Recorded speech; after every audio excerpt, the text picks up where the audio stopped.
Hi, my name is Mike Sloan, and you may not be able to tell, but I'm a little angry right now. I want to talk to you about social media. Social media is everywhere around us. We use it to communicate to the world, and we also allow the world to communicate to us, but more importantly, through us using social media. And I think that's becoming part of the problem. Sharing information is so easy right now. It's just a click away. You just click share, and there it goes. And I think a lot of people have lost perspective about what information exchange is really supposed to be about. We no longer care about truth. We no longer take responsibility for some of the trash that's being thrown all over the social media. And it's a problem. I've been on the internet since 1999, and I've watched social media and the internet grow from its infancy into something that was very powerful, very flexible, very fast-moving. It's an important information conduit for us. And I've seen all the wonderful, amazing things that social media has done, but I also see trouble on the way. More and more, when you look out there on the news feeds, you're finding that people are they're sending out information that's designed specifically to infuriate you, make you angry, make you afraid. And it's ruining the experience. So the next time, before you go click that share button, I want you to ask yourself three simple questions. If you get nothing else out of this entire speech, I want you to just ask yourself three simple questions the next time you get ready to click share. Number one, is the information that I'm reading right now from a reputable and unbiased source? Number two, what is the purpose that they're giving me this information? And number three is, what is the true message that they're giving to me in this information? So let's get straight to the point. Number one, is it from an unbiased and reputable source? If you answer that question right off the bat, 9 times out of 10, you can weed out a bunch of the junk right off the bat. You can get rid of all the stuff from the Youngin and any of the satire sites and all that stuff and just dump it right off the bat. But then you're looking at the problem that some people don't agree on what's reputable. You've got a Republican and you've got a Democrat. The Republican is going to look at information from Breitbart or The Blaze or the DrudgeReport.com and say, that's where my information is coming from. And a Democrat who's looking at that same information is going to consider it completely bogus because they're ideologically objected to all the things that the Republican thinks. So they're going to go and get their information from the dailycost.com or NPR.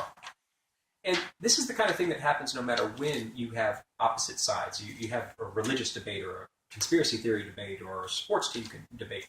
No matter what you're dealing with, you're going to have people who don't believe the same place is reputable. So the source cannot be the only place that you're looking for to find out if something is true or not. You need to do your own research. You need to go Google it. Spend some time doing independent study on the topic before you go spreading it out all over the place and just saying, oh, this is real and true. Go use someplace like Snopes.com. Go use hoaxbusters.org. Go put some time and effort into it before you spread it out there. So then, if it's a reputable source, what is the purpose that they would be using this to scare me or make me angry? When dealing with anything on the internet, I always recommend a healthy dose of skepticism and perspective. It's easy to go throw your tinfoil hat on and say, the internet is out to get me, everybody out there is lying, there's nothing real on the internet, and that's not what I'm expecting you to do at all. But what I am expecting you to do is start looking at things a little bit more critically and start asking yourself, why is this information being given to me? Are they trying to scare me? Are they trying to make me angry? And what are they going to get out of it? So let's take, for instance, the anti-vaccine people or the anti-GMO people. Why are they trying to convince you not to eat GMO food? Why are they trying to convince you to not vaccinate your children? What do they get out of it? And then following along that same line, what is the source message that they're trying to give you? In my opinion, the internet is one gigantic persuasive speech and it's pointed right at you. The entire world wants you to agree with their point of view. They want you to agree that their ideas are correct. And I'll give you some examples. Let's say somebody posts up this picture of this cat and they say, oh, look at this cute cat. Or let's say somebody shares you an article on your newsfeed that says, Ebola is coming. We need to kill all these people and seal the borders to keep them out so that we can be safe. Or let's say, my personal favorite is, hey, come buy my stuff. It'll make you lose weight and make your skin look so pretty. Okay, all these things look like they're different, but in reality, they've got one common thread. They're trying to persuade you. They're trying to get you to agree with them. They're trying to potentially get you to collude in action with them. And while that cat seems kind of harmless, hey, it's a cute cat. That Ebola one, is quite dangerous. It's trying to scare you. It's trying to get you to go into action. And in my opinion, killing sick people and sealing the borders is kind of a drastic action. So in my mind, when I see that piece of information, the very first thing I'm going to do is ask, why are they trying to give this information to me, and what are they trying to get me to do? And would I do these things if I wasn't being scared or manipulated or made angry?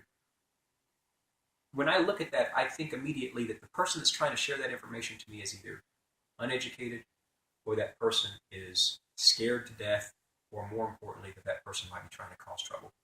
I ain't got time for it. So the purpose of my speech, and let's not forget the person trying to buy, get you to buy stuff, because that motivation is quite simply the mighty dollar. They want money. So the purpose of my speech is, I'm trying to ask you for help. I'm trying to clean up social media, and I'm doing a very poor job of it by myself. I need more people to help me do this.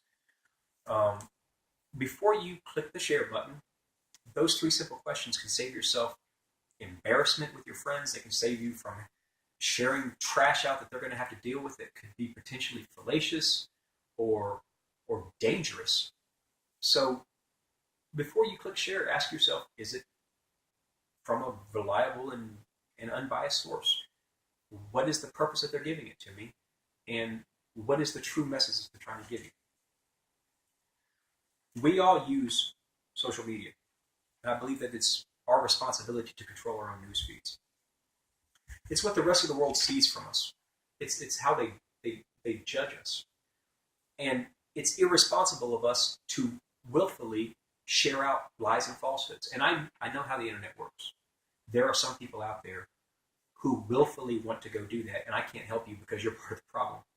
But if you want to be a respectable person, and you want to be a respectable member of society, then just ask yourself those questions and try to control the information that you're putting out there on the internet. Paranoia, fear, hatred of race and religion, sexual orientation. The list can go on forever. And you can either help pass that junk along, or you can stop. I firmly believe that ignorance is never an excuse to propagate a lie. And it's even more grotesquely wrong that it just takes just a few minutes to go and do some information research and pull up the information right there on the internet. You've got the wealth of the world's information right there at your fingertips. Go use it. From this point forward, if you continue to do this and you continue to forward that information along, it's either laziness or willful deceit. And to be honest with you, I could really use the help.